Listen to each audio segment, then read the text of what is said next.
Yeah, I mean, in the business world, we've got LinkedIn, haven't we? With 1 billion worldwide users. 1 billion. 1 billion, which... Do you have to say that with an Austin Powers voice? Yeah. But there's 38 million UK users, which is virtually the entire professional population of the UK, plus a few robots, no doubt. I've gone from hating getting up and talking in public generally to it's something I actually enjoy, and thinking of it more as educating people versus being on stage. And it doesn't really matter what size the audience is, you're just telling a story and helping people to learn. We haven't seen even the tip of the iceberg, have we? No. I mean, you're wearing a pair of glasses now. How long is it going to be until everybody's glasses are full interactive agents, where you don't even need to say something for it to know that you're asking a question and it starts solving it for you? I think we're going to see huge shifts in technology and the implementation of AI around us. And I can't wait. Hi, I'm Freya. Welcome to the Skynet Chronicles, Business in the AI Age, the podcast that dives deep into the world where artificial intelligence meets business. Join us as we explore the latest trends, challenges, and opportunities in this ever-evolving landscape. From innovative startups to established enterprises, we'll uncover the secrets behind the successful integration of AI technologies. So grab a cup of coffee, sit back, and get ready to unlock the mysteries of business in the AI age. Welcome, Joseph Riley, international man of mystery and owner of multiple companies with lots of different interests in technology. So, Joe, let's start with the Original Business Club. Tell me a bit about that. The Original Business Club? Well, it was originally founded in 1992, believe it or not. How old were you in 1992? I was still quite old. I was younger. So Brian Soames founded the Business Club in 1992, and we took it over, I think, 2021, Dan Russell, myself. Basically, we got involved in it just because we like doing business, and it looked like it might not continue because of COVID. So we thought, we love this. Why don't we just keep it going? And Brian said, yeah, let's do it. So, and the rest is sort of history. We love it. It's a local business club, lots of owners. Perhaps have 50 or 60 owners now and again turn up every fortnight, and we try and develop people from our key expert speakers like yourself. I know you've done. Actually, I think you're next up next month. It was actually one of our first public speaking events about artificial intelligence. It really got us on the journey locally with helping businesses understand the possibilities. So it's fascinating for us because at the time we were talking around different levels of automation and technology, and I'd been slowly persuaded by the mastermind group that I needed to start talking about AI, and I'd run out of excuses. So coming along to the business club and having that opportunity to talk was great for us in terms of helping to get our story across, in terms of getting me early practice in becoming a better public speaker, which is a never-ending journey. None of us like the way that we look on camera or in front of people, but I think you can get more comfortable with it over time. And I really like the format that you've got with the Original Business Club, where it is, as you say, 50, 60 members, but it can feel like quite a close-knit group and more supportive than traditional networking, let's say. Yeah, I think when someone gets up, we try and support, whether it's a member speaker or whether it's a keynote speaker like yourself coming in.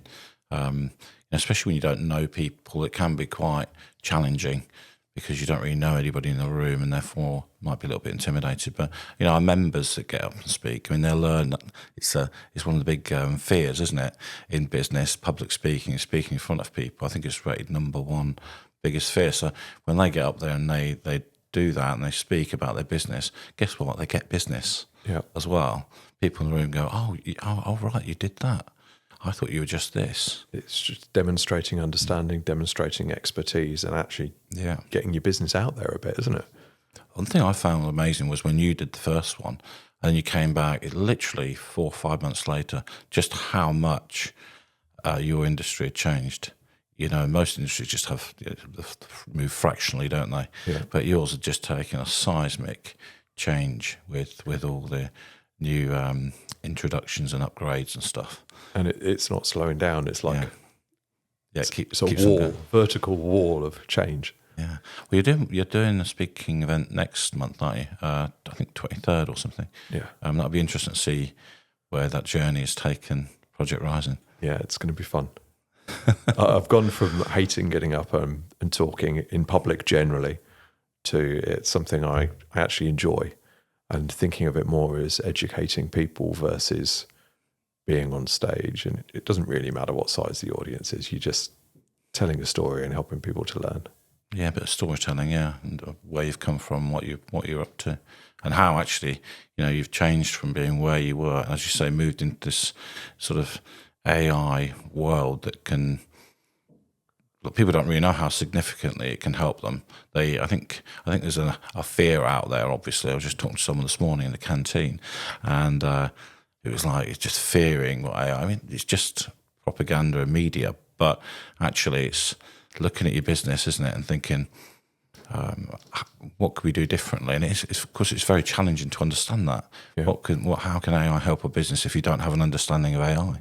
Yeah, I think technology's always evolved, and it's another step on that evolution. Similar to the mills, similar to a plough, in that it completely changes the way the world was before it. But it is a fascinating journey. So tell me a bit about your journey and how technology's changed your businesses over the past, choose a number of years. Yeah, wow.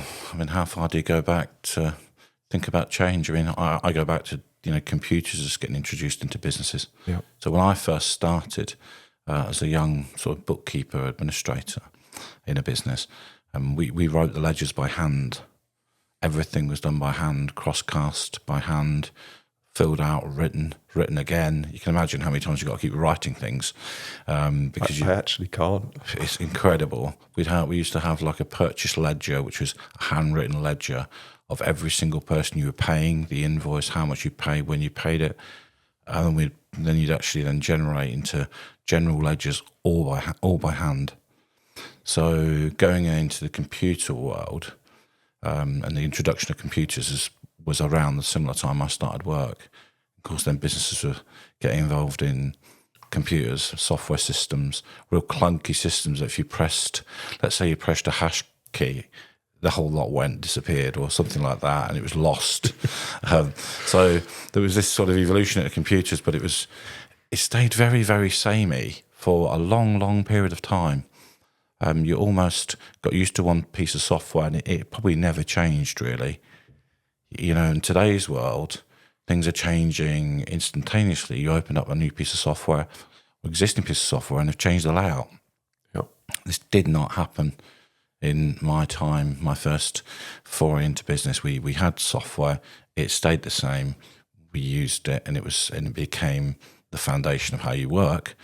But not in the way today. Today is all about change, just ever changing. So probably computers is the first real industrial revolution for we sort of came across when businesses were bringing in these powerful computers that then started to do the jobs. We're not quite talking back with mainframes, are we? We're not going back too far, but probably we're talking the late 80s, 90s when I first started getting involved with computers. Yeah. So and I've always enjoyed technology.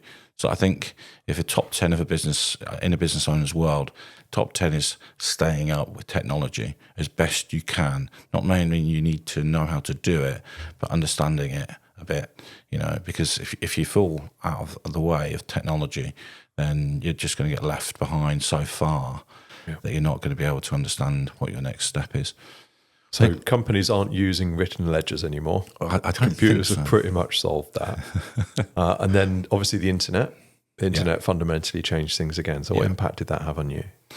Yeah, that's right. I mean, it was a strange one because if you imagine you've got computers that are maybe networked locally, but actually were not externally talking really to the outside world, you'd have all your systems would be desktop based or on a server locally. Yeah. They weren't talking to anybody. So the thought that you could get hacked, it was just, no, we can't because we're not talking to anybody. We're not connected to anybody. You had to turn up at the door. get into your server. Yeah, exactly. They have to break in to your premises. But of course, that changed, didn't it, when with the internet and the high speeds that we have these days. And now everybody, not quite everybody, but most people are operating cloud systems, aren't they? Yeah. All your systems are on the cloud. They're perhaps talking to each other, and everything's out there, and that's recognised as the most secure way now of running your business. But it's the communication that it's given us, isn't it? The communication, the way we can communicate with anybody in any part of the world, very, very easily now. So the internet was obviously a revolution in itself, and I embraced it, and we do a lot of stuff on online. Gives us a lovely little segue into connecting with anybody anywhere. So if we take this into Joseph Creative and how you help your customers to find potential employees, potential customers for themselves, you talk a bit about that process. Yeah, I mean, in the business world, we've got LinkedIn, haven't we? With 1 billion worldwide users. 1 billion. 1 billion, which... Do you have to say that with an Austin Powers voice? Yeah. But there's 38 million UK users, which is virtually the entire professional population of the UK, plus a few robots, no doubt. One or two. Yeah, there must be quite a lot of bots. But LinkedIn is something we're very powerful on in our business communication because, most businesses are on there, most people are on there. And why are the people on there? Because maybe they're looking for work. So, you've got things like their CVs are up to date because they've just had a job and now they've made sure they've updated it. And so there could be people looking for work, but there's also businesses looking to communicate with other businesses. And it's a brilliant platform if used correctly to do that. Get your social media out there, tell a story. I mean, educate and storytell, as opposed to this is what we do, this is how much it costs. Which we're all tired of being sold. I think we've become immune to that sort of sales now, haven't we? It's much more about how that social content, how that social proof forms to show that you can be trusted and help to accelerate that sales cycle. Absolutely, and I think you hit the nail on the head. Trust is really the essence of social media these days. It's verifying that you are who you say you are, and once you can see that someone's got activity out there, of course they're exposed. Because if they're doing something they shouldn't be, then social media will soon find them out and it will soon pull them down. So it helps us just trust that we're going to do something with someone. And I think that sometimes people forget when they go, I haven't had any leads from this or I haven't had any leads from that. I really realise it's the whole trust thing going on, which is sort of strengthening all your online presence. And really, if you had a standalone website with no social media, I don't think anyone would trust you. I don't think they'd believe you were real. And I think that's the big thing I see with social media. And trying to communicate with people, really have a communication strategy for LinkedIn. Actually have a strategy. Don't think of it as playing around. Think of it as a serious platform that if you use it properly, it will significantly impact on your business. And LinkedIn has some of these great tools that we don't really use. Maybe business doesn't use them as well. A lot of the analytics tools. How many impressions are we getting? How many views on our profile are we getting? These types of things, because it's understanding what we call the customer journey. And the customers take a particular journey and they go a particular route, and they always do this. So the more of it we can see, we'll end up with more customers. Yeah. Just by educating our customers what it is we do. Amazing, isn't it? And that acquisition of LinkedIn by Microsoft seemed like a hugely expensive purchase when they made it.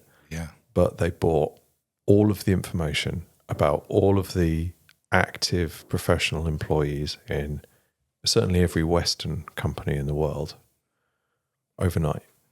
Every time somebody changes jobs, they know about it. When people want to get news out to their customers, or when they meet people at a social networking or a business event, then they're connecting. And all of that wealth of information is now feeding into Microsoft's understanding of the world, their knowledge graph of how people connect. And that's amazing training data for AI.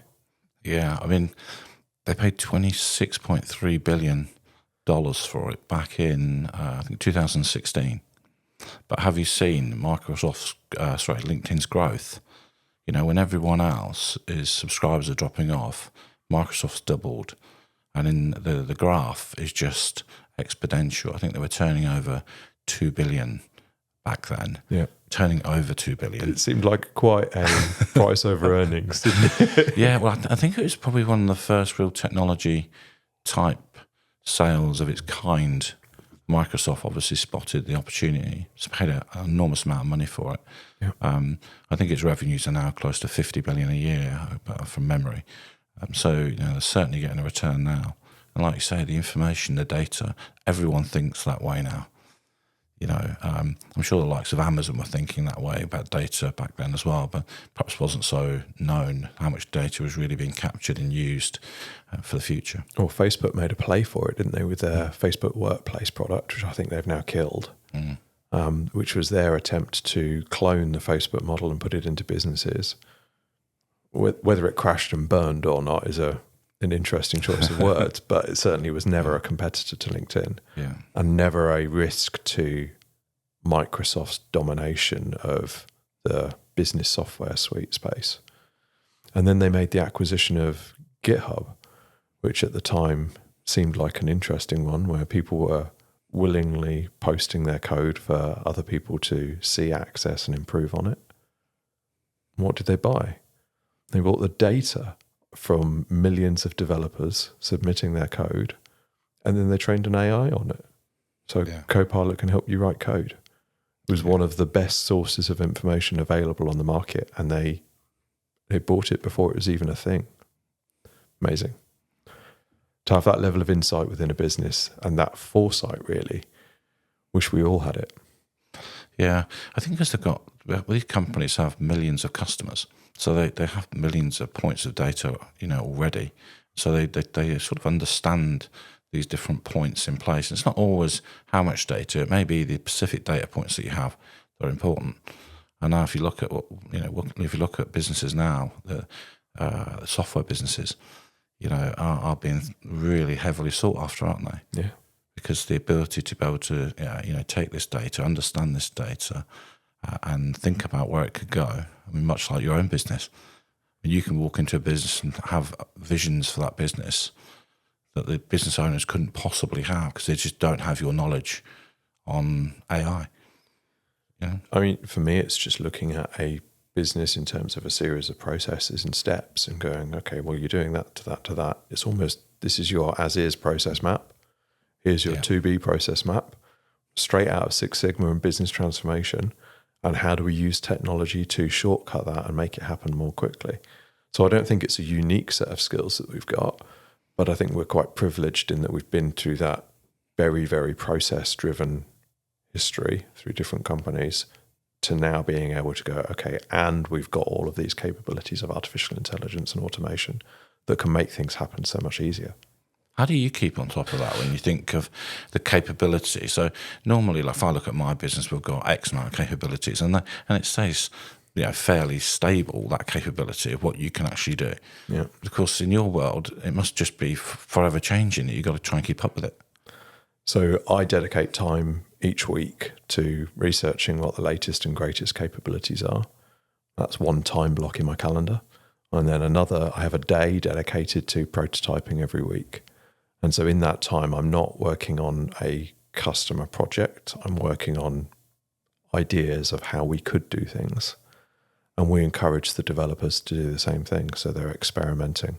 When we get a new capability released, we down tools and we work on just building something with that just to see what's possible. And that gives us the ability to then go into a customer and go, this new capability has been released and here's how it can make a difference for you. So Joseph Creative help companies with the use of technology to solve marketing and sales problems. Can you tell me a bit about some of those challenges that you have with a business and how you're able to help? Yeah, I think the most exciting is when you're working with customers that you have identified you can help. So that might be from a sales and marketing perspective. That can go from conversion rates, which I love talking about conversion rates, because people are always talking about leads, especially to marketing companies. Can you get me more leads? Yeah. But when we actually sit down and say, okay, what are you doing with your current leads? It usually opens a can of worms. What are we doing with them? and you tend to find they're not getting the conversion that they should. Well, what conversion should people be getting? Well, typically, industry standards around conversion are actually as low as 20%, so 1 in 5, and that's pretty much where it sits, between 1 in 5, 1 in 4 in most industries. And that would be industries that are doing sales and marketing, or certainly marketing activities. Problem is, if you can come across people and go, I win everything, and they're not really sales and marketing, they're not marketing their business, so they're getting referred. Yeah. Which is great because they're obviously very good at what they do and they get referrals and they end up with these conversion rates at 80-90%, thinking they've cracked the code. But fundamentally, they've just not got enough inquiries. That usually goes hand in hand with I need more business. And so these are the things that we try and look at when we're looking at a business and really trying to create a dashboard of information that just tells you this stuff and just shows you it. This is what we love to do. Can we get a dashboard created of all the key fundamentals, what might be called KPIs, but they're a bit more of a suite of information than just a KPI. So they're a suite of information that shows you your sales activity, your conversion activity, how many leads you're generating, and then going down and finding out, well, where are these leads coming from? Where are my sales coming from? It's real fundamental questions to be asking, but this is sometimes the things that are missed when businesses are just running in their own business. They're not actually sort of taking the helicopter approach and looking down on the business. Yep. So that's what we love doing. So you're coming into almost with a consultant view, that lens initially on how's the business currently operating, what are the areas and how are they working, then going in with the facts and data, establishing the KPIs for them, then looking at those scores and going, here are some of your problems and here's the steps that we could take to improve them. Yeah, but what you very much will do is try to focus on the key biggest areas of impact for that business. That's what I like to think. Where are you going to get, and where is your customer going to get the biggest impact, the biggest bang for their buck? Because it costs money for you to be there.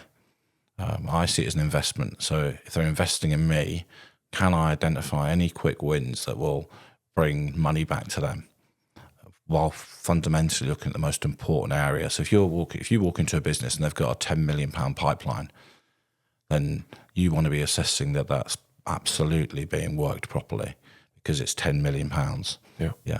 Anything other than that is a secondary thing. It may still be very important, but let's get that thing under control first and then keep working on that area whilst looking at the periphery of how we improve other aspects of what's going on in the business. So definitely working on fundamental drivers, in a business. And what difference has AI made to that process and to the access of data and the understanding of data?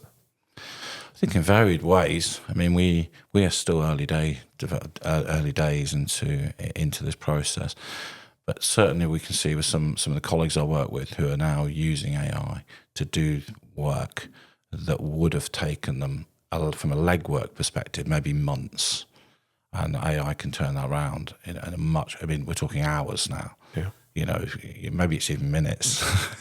Anyone that's used ChatGPT, don't tell anyone.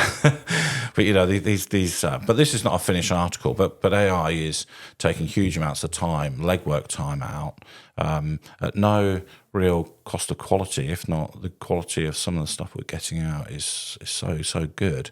Yes, we have to think about the prompts. I mean, there's now prompt managers in AI, isn't there? I mean, we talk about jobs that didn't exist 20 years ago. I mean, we're talking about jobs that didn't exist 20 months ago. And jobs that probably won't exist in 20 months' time. Yeah. Because the technology is moving so quickly. That whole role of a prompt engineer didn't exist, exists now, and is already being replaced. Anthropic's now released a tool which writes the perfect prompt for you.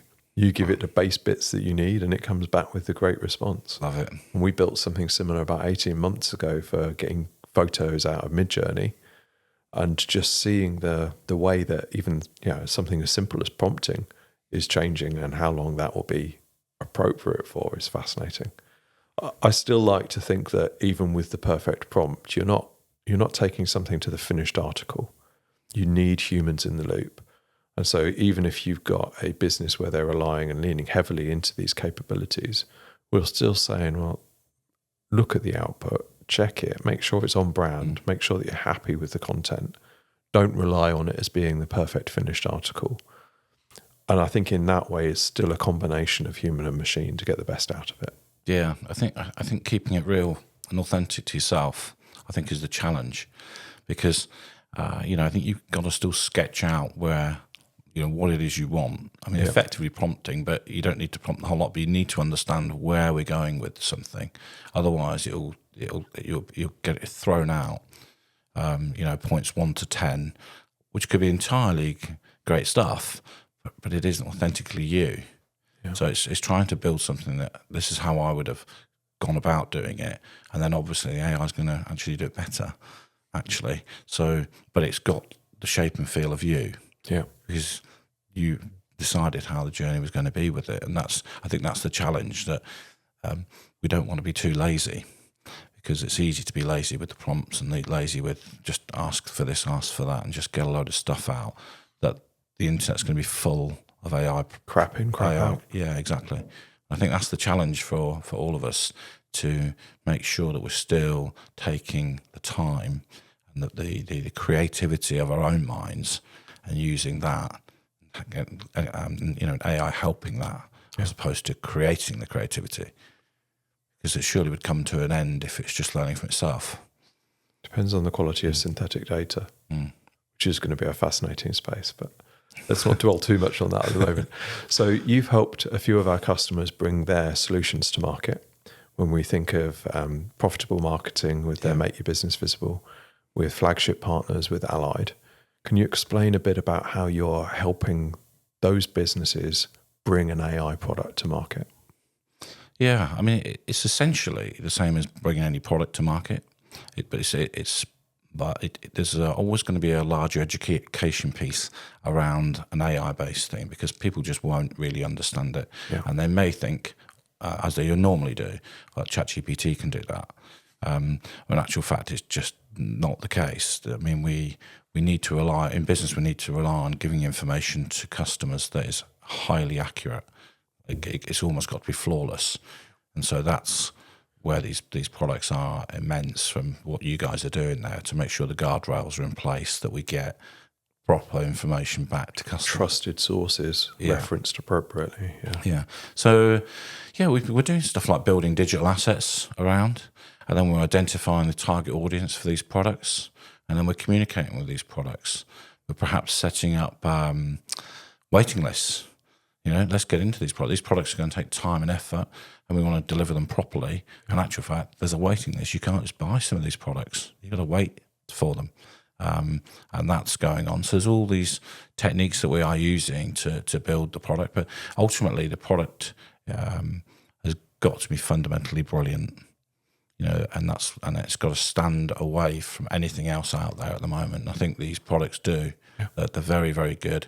The early days on both the launches really that we're doing at the moment. But the signs look really, really good. I think waitlists have been fascinating for us as a way of not just gauging market opinion, but also getting early feedback.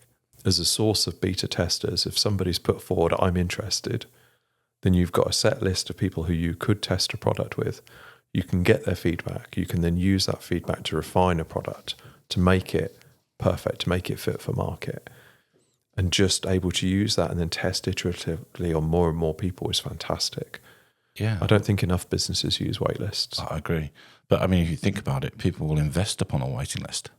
If you've got a new product and thousands of people on a waiting list waiting for it, that's investable. Yeah. People will back that because it's almost delivering proof of concept, which is very often a difficult thing to prove. And it's one of the key things where people design something when no one has a need for it or a want for it. Build it and they will come, except they don't come. You build it and they don't come. Yeah, exactly. Because you might have built something that no one needs. But you're fundamentally blind to that you think you've created something there's a big need for. And actually waiting is a really brilliant way of actually sort of validating whether you have got a product that people really need. And you can then test sections of the capability or specific elements. So rather than releasing an entire product, you can just go, well, what do you think of this interface? What do you think of these answers?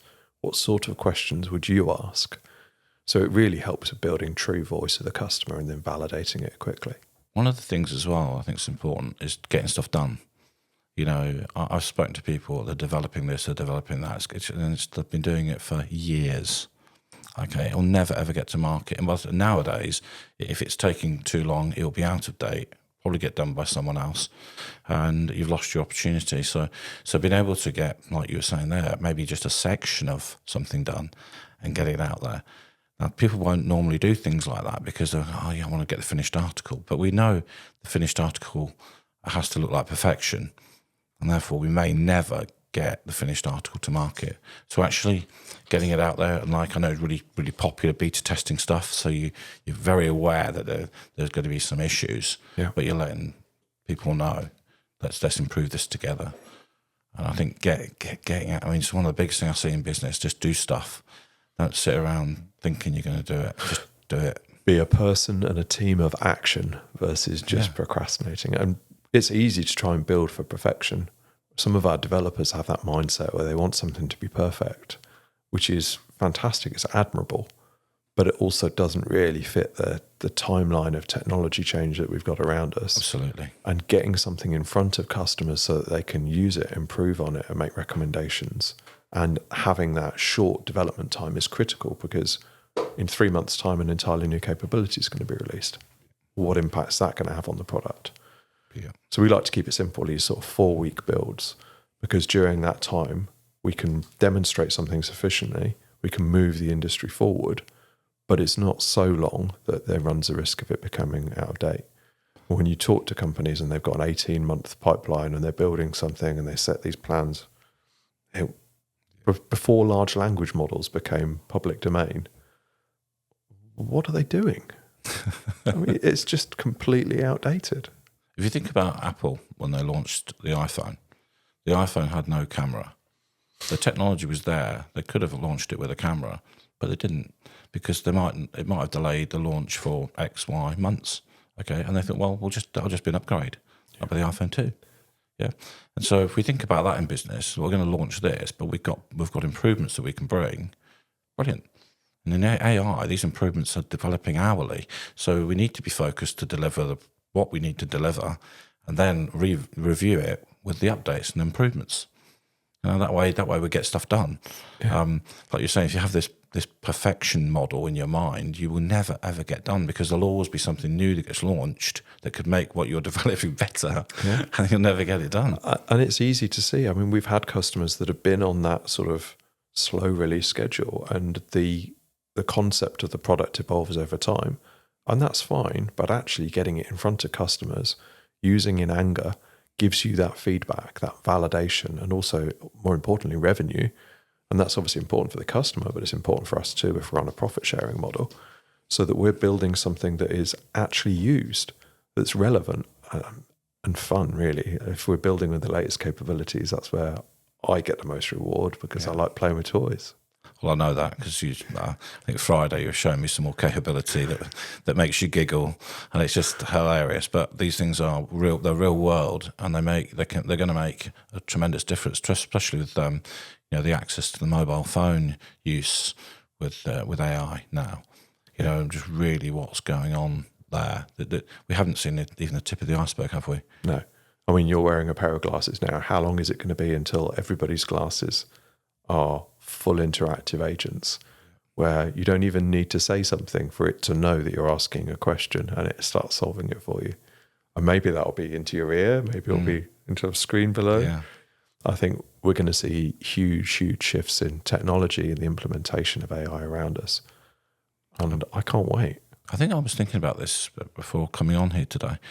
Are we as individuals giving ourselves enough time to think about our business in where it's going, or even to think about other businesses? You know, as an entrepreneur, we should always be open to new ideas. You know, what can we do next? And when we're in this world, we seem really busy, don't we? Everyone is so busy. To actually create the headspace to think about new ideas is really important. I was chatting with somebody on a very similar topic just last week, and saying you've got to have that free time within your schedule. And it's not really free time, it's dedicated time to solving a particular challenge, but it's almost blocking thinking time. And that thinking time needs to be when you know your mind's going to be in the right state. You only really get that by practicing. But by putting in specific blocks of time within your calendar gives you the opportunity to go, okay, I might just take the dog for a walk while I'm doing it, but I'm going to be thinking about the practicalities of how I can move the business forward, or where can this technology be applied, or which business should I be building or investing in. And without that time to think, it's so easy to be 110 mile an hour, flat out all of the time, sleep when you're dead, but actually get nothing done other than execution, working too much in rather than on the business.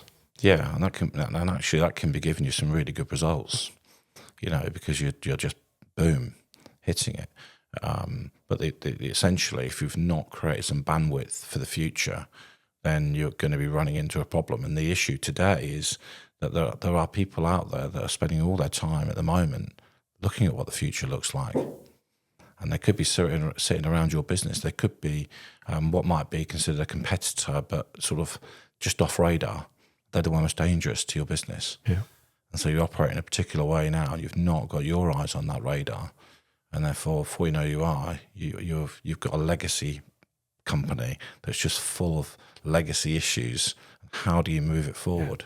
Software stacks that are 20 years out of date when somebody's working and building something absolutely brand new and dynamic. So what impact is AI having to the housing market and to the property sales process? I think that's tricky. I think one of the biggest things that affected the housing market was obviously COVID, because it immediately moved a lot of businesses in the sector to using Zoom and finding different ways to liaise with the client. Obviously, you had purple bricks that came to the market, which was another big thing, which is still in play to a degree. Oh, I thought they'd crashed and burned. Yeah, I think there's a buyout, but so Phoenix did. The model essentially is still in play, which is not having property. And of course, I think everyone looks at that and thinks, well, why can't everyone move to that? Why are we all not sitting with online businesses? And of course, the fundamentals are it's very expensive to advertise. So if you have no presence, then you've got to have a presence. If it's online, then you've got to advertise, and it's very, very expensive. And people still buy people. I don't think that's going away. Yeah, they do. People do buy people. And in a business like a estate agency, people are so vital because you essentially don't have a product, albeit you might have a property that someone wants. But there could be more than one of you that has that property. Yeah. So the people relationship with the customers is very heightened. You see how important people are. Whereas sometimes you might look at an office and there's 10 people in an office and you don't really see the strength of that office. You do see it in an estate agency environment because they really have to be very knowledgeable about the stock that we have available. So if you walk in and say you want a semi-detached, okay, you might want some, but would you take an end terrace? Yeah. So because an end terrace could be fine for you. In fact, there could be a detached one, just close to where you want. So people very often say, we want this, this, and this, but actually they're quite prepared to compromise on different things. Yeah. And not having good communication with someone may hinder you actually helping them, which is what you want to do. So I think AI is coming into that arena, but I'm not sure it's that heavily used. Obviously, there's a lot of stuff going around on the website. I mean, Rightmove, for example, is still the most powerful generator of house sales, in the same way as Auto Trader is the most powerful generator of car sales. So in terms of platforms, those two still dominate, and they charge an awful amount of money as well for you to list your properties there. So they're still the big drivers. So I'm not seeing a huge amount of AI directly that you can see in the estate agency world, and that might be because of this people thing. That there'll be technologies are helping maybe in the background, algorithms in the background, listing creation, and this type of thing. But people fundamentally are still buying from people, but they do it differently. So in towns, they might want to still walk in and see someone. In cities, they'll just go onto the internet and basically mainly Rightmove and hopefully sometimes your own website. So there are things happening that are changing, and of course as people get younger, that are coming into the buying cycle. How do I get younger? Well, as the marketplace gets younger, shall we say, where we've got younger buyers. I mean, we know that the younger people are interacting less with human beings. I think Google came across that as one of the big things it saw was actually people calling to do things. Actually physically calling someone and saying, I'm going to book a restaurant appointment, or I'm going to do. They don't like doing it. No, well, they don't want to actually interact with real people, do we? Yeah, exactly. Why? So you can see that the model is going to be changed. It has to, because people are going to absorb the way they buy houses in a different way to the way they do it right now. I think all the blockchain type thing, the way the land registry works, the registries, the conveyancing, this can all be hyper speeded up with AI. Just this market's a bit behind, I think. But as soon as you can speed that up, you'll be able to buy a house in 7 days. I mean, at the moment, it takes literally, the average house sale in this country takes 150 days. And that's the average. That's an average from Rightmove, 150 days. And you can imagine how many of those steps in there, when you do your process chart, how many of those processes AI could take care of. Yeah. And actually the industry, the conveyancers, they just can't cope. No. They're overwhelmed by the amount of work that they have. And that's in today's market, which is not the busiest market. It's a better market, but it's still overwhelmed. So imagine we can get that down to 7 days, where you can buy a property in 7 days with the use of technology. I think we might need to fix some of the council processes first, because I think quite a bit of that stickiness is in their searches, isn't it? Yeah. There's a lot of stickiness around which is why it's not been fixed already. Yeah. If it was easy, it would be already quicker than it is. But it's actually taking longer. I mean, pre-COVID, I think we were 90 days. We're probably now 120, industry 150. So, wow. And this is all, there's lots of factors, as you say. You've got councils, you've got planning permissions, you've got conveyancers, lawyers, funding, then the money release and this type of thing. So there's a lot of, and big values as well. So people are scared of getting things wrong. Sounds like a process chart we should draw out, doesn't it? Yeah. Well, there's the next thing. Maybe. The problem is there's so many next things, isn't there? In your world, huge amounts, yeah. Every day there's an opportunity, and it's just how do we follow up on the right ones? And I've been sitting thinking about what I'm thinking I want to do something different, and it just it's got me thinking what, and you've got to be thinking that way. The old law of attraction. When you start to think about things, they start to present themselves, because they were presenting themselves anyway, but you just weren't going to see it. Yeah. So when you start to change our mindset, like I want to do something different. What do I want to do? I think it looks a bit like this. You start to see it. I think you've got to have industry experience and expertise, though. I think if you're looking for a solution in an area where you know nothing, you're doomed. But if it's an area where you've got years of experience, you understand how things currently work, then that insight is absolutely fundamental to building out a solution that can be better. Yeah. Just going, I've had a dream. Well, good luck with that. But if you can combine years of experience with execution to implement a new idea, then I think that's where you win. Yeah, I had a meeting with this is a long time ago, but I thought this guy was into clothing, and he would really be thinking about clothing and talking to me about clothing. But he was a box shifter. He just shifted boxes, and it could have been boxes of anything. Yeah. So I really expected, as the leader of that business, that he would be hyper all over the detail of clothing. He wasn't. He was hyper about logistics and how you moved a box from A to B as efficiently as possible. And that got me thinking what you're just saying, really. He's an expert in logistics, not an expert in clothing. The fact that he's selling clothing is just a thing. Yeah. And if you think about it, that's what Amazon started with the books. I think Jeff Bezos was saying they got 7 years without anybody competing with them. Now, most businesses get about 2 years. So you get one great year, then you get another one, and then all of a sudden, everyone's on your tails because I they've think now it recognised might be 2 months. you wouldn't get long. No. But it all depends on what things are in the marketplace. You know, if you need a lot of money to invest in a company, then you have less competitors. If there's less money required to set up the company, you'll have loads of competitors. You know, so recruitment companies, there's loads of them. You know, because there's just a people cost. Yeah. And so, getting into finding the right niche for yourself, and I think you're right, having a talent for something, a passion. I think they're the big things for me.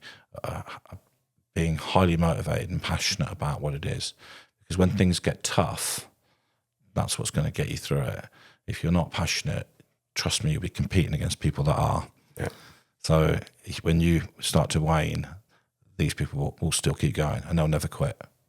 Not if they're passionate about it. That 60, 70 hour week energy that seems endless and gets tiring to compete against. Yeah. Well, we both know someone just gets up at 4 a.m, cracks on every day at 4 o'clock.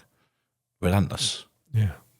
And that's what you compete against. So if you're actually not passionate about it, and I know you're passionate about what you do, that's why you're really good at what you do. If you weren't that person and you just get up and what am I going to do today? You can imagine the difference in the output.